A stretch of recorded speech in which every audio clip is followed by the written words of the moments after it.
Okay, but seriously, what is going on with Nintendo Switch Online? This year, it's been really weird and really unpredictable, aside from a few factors so far.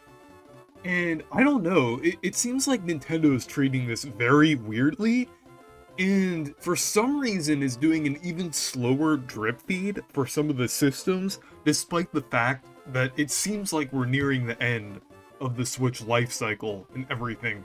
It's been really weird how they've been handling this, and there's a few things I wanted to discuss here. So, just yesterday, Nintendo announced that Super Mario Advance 1, 2, and 3 are coming to the GBA library, and I am a bit mixed on it. Like, overall, I am glad to see these games on the service. I did want these games on the service, because I do feel like Mario Advance 1 especially is a very good remake of Super Mario Bros. 2. Mario Advance 2 and 3 are a little debatable. I mean, some features are a little better, but other features of them are a little worse than the original for World and Yoshi's Island. But I feel like Mario Advance 1 was very good, and then of course Mario Advance 4 that's already on the service has a whole other game basically attached to it with the e-reader levels, which was amazing, and I'm glad they put that on the service from the start. But in the end, they're still just remakes. They're still just remakes of games that we already have on Nintendo Switch Online. Like Super Mario Bros. 2, you could actually play it 3 ways now.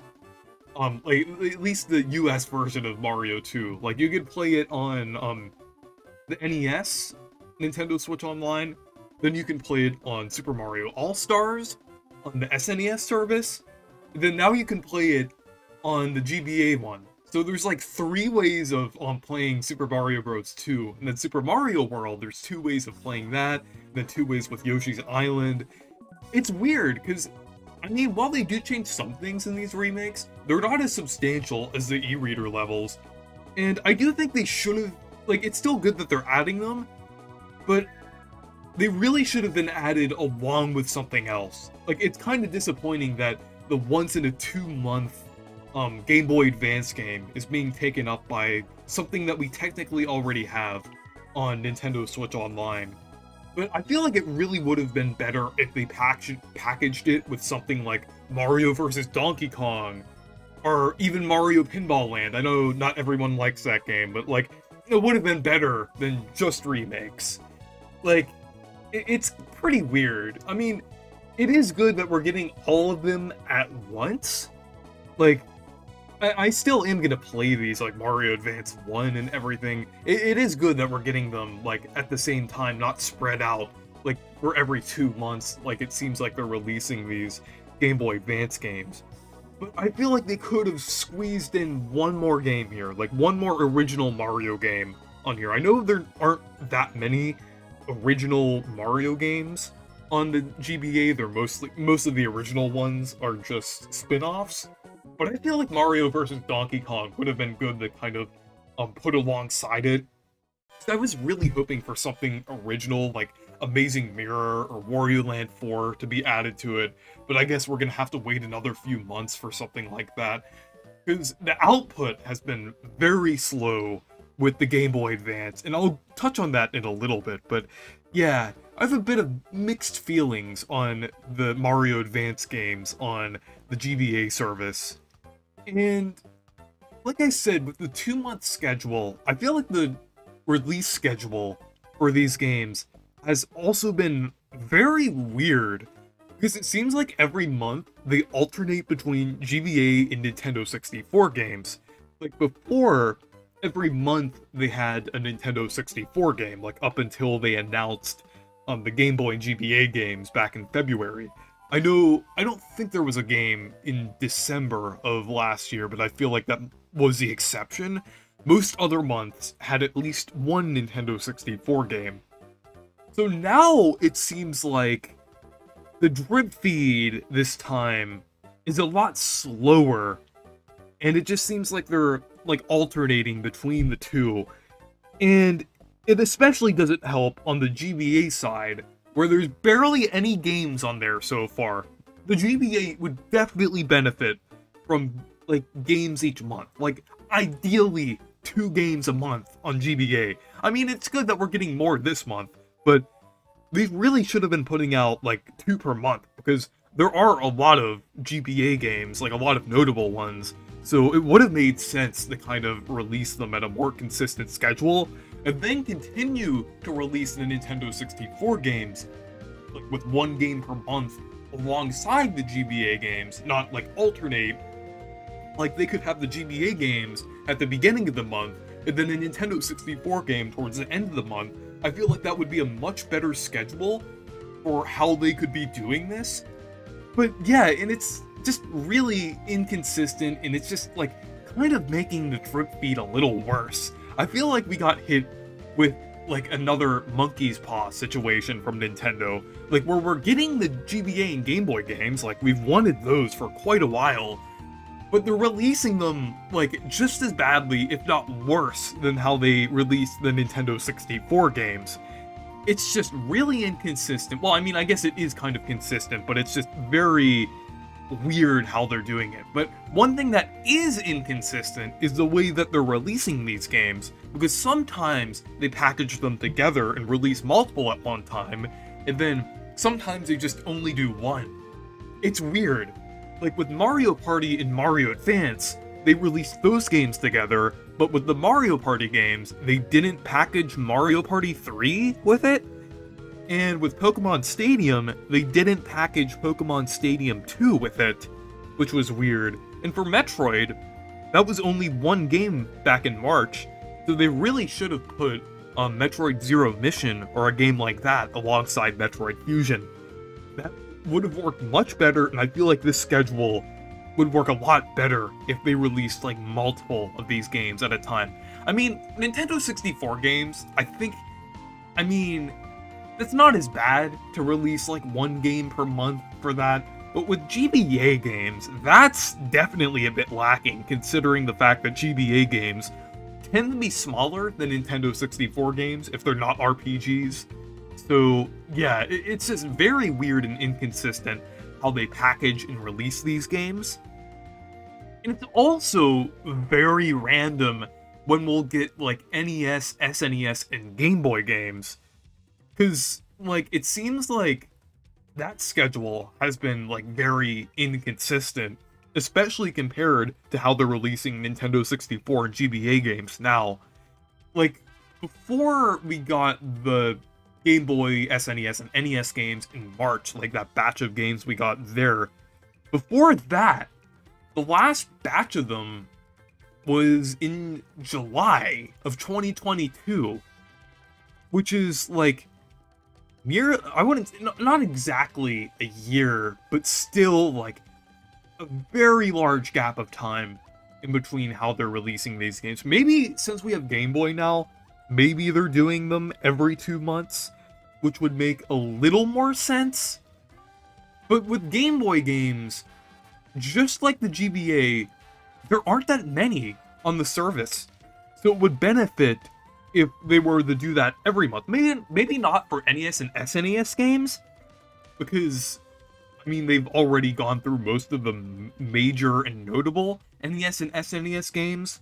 But for Game Boy, I feel like that would definitely benefit if we got, like, at least, like, a couple games per month for that, because there are so many Game Boy games, and Nintendo's also willing to put on the third-party games. So, yeah, there's definitely a lot there, like, definitely enough Game Boy games to where they could release multiple a month for a couple years. So, yeah, just like I've been saying, it especially hurts that we're getting, like, an even worse drip feed now. Because, like, they launched the GBA and Game Boy service with barely any games.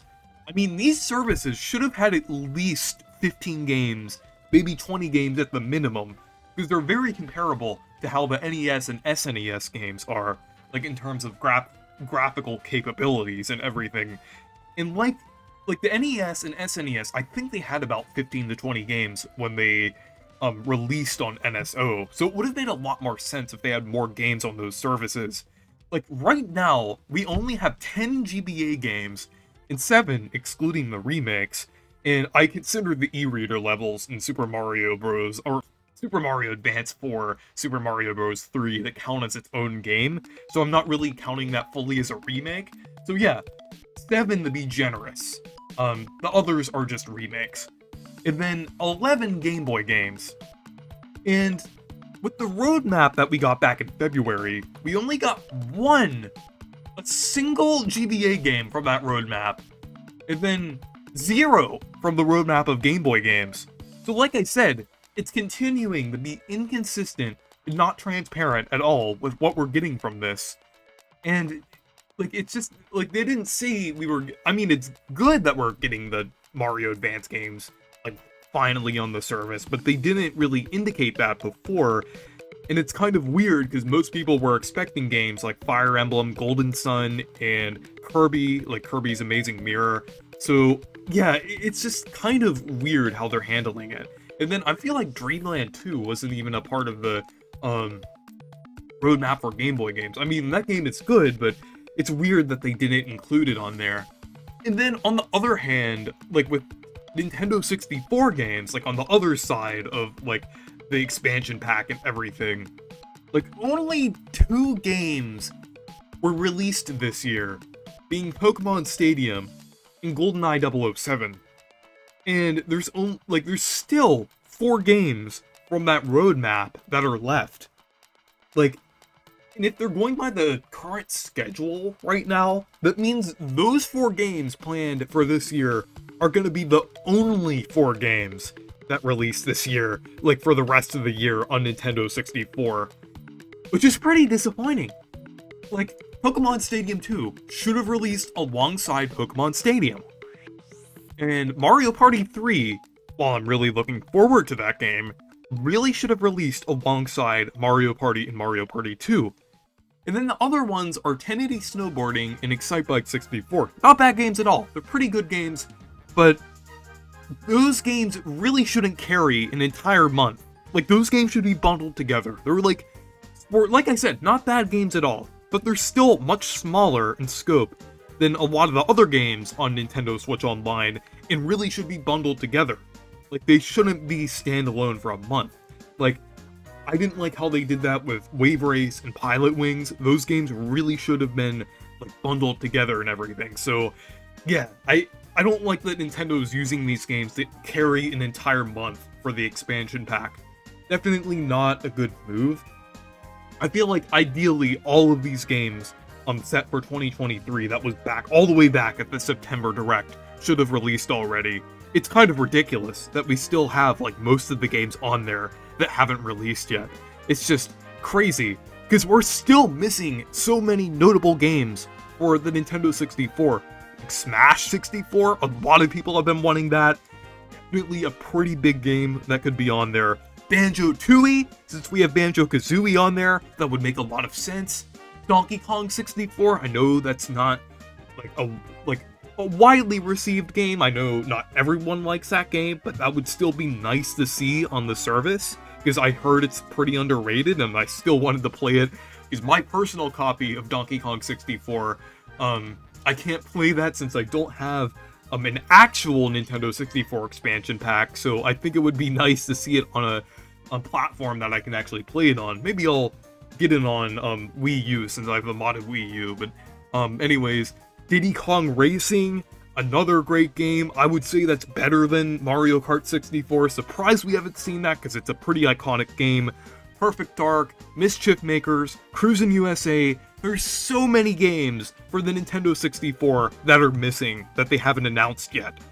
And these games could fill up the rest of the year, and maybe even like a little bit into next year. Like, at least things like Smash 64, Banjo-Tooie, Diddy Kong Racing, and stuff like that. At least some of those games to fill out the rest of the year, rather than the very, very lackluster lineup that we got for this year.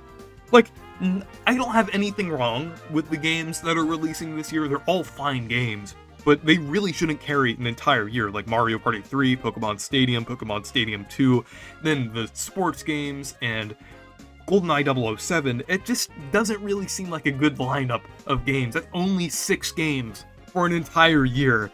which is definitely not really a good outlook for how Nintendo has been handling this service and everything.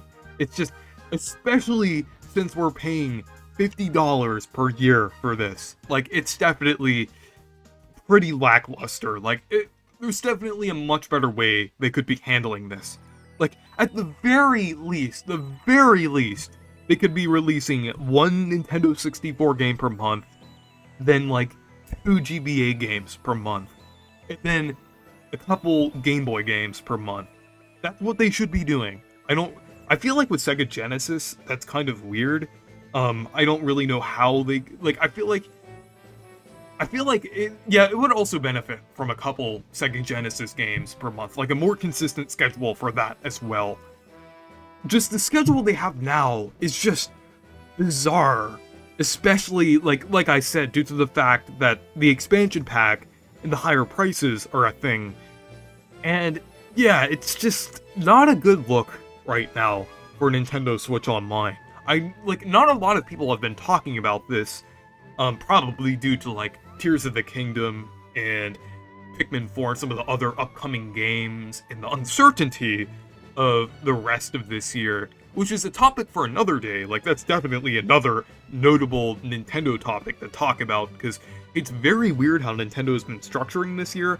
Like, on the game side of things, I feel like Nintendo's been doing much better this year than Nintendo Switch Online this year, but yeah, with Switch Online, it's just been pretty weird, especially due to the fact that we don't have many, like, Game Boy Advance and Game Boy games and everything.